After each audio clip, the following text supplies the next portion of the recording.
আমি তো বলি মৌকে যে তুমি নায়িকা হবে কবে, বাট বিউটিফুল উপস্থাপিকা। আই থিঙ্ক মৌ যে কোনো সময় শুনতে পাবো নায়িকা হয়ে গেছে। দরদ দেখেছ? ভালো লেগেছে? That's great man. দুলুমিয়া সেরা কবার দেখেছ? আবার দেখবে? That's great. আমাদের শিল্পীদের এটাই হচ্ছে খুব ভালো লাগার। ইনফ্যাক্ট আমার তো খুব ভালো লাগার। ইনফ্যাক্ট আমি তো সিনেমা হলেও কখনো খুব একটা যাই না শুধু একটা কারণে, বিকজ আমি কাজটা খুব দরদ দিয়েই করি।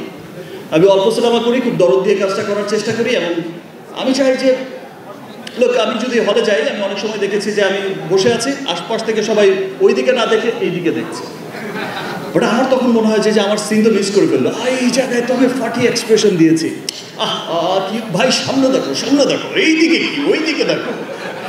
সো এমন অবস্থা থেকে আর যাওয়া হয় না। বাট এবার দরদ দেখতে যাব, প্রতিছবি দেখতে যাই, স্পেশালি দেখতে যাই। আর সবসময় চেষ্টা করি যে সবার শেষে ঢুকে কোনায় গিয়ে বসে থাকার আর মানুষের দিকে তাকানোর কেমন হচ্ছে। থ্যাংক ইউ মৌ, এত চমৎকার উপস্থাপনা করে।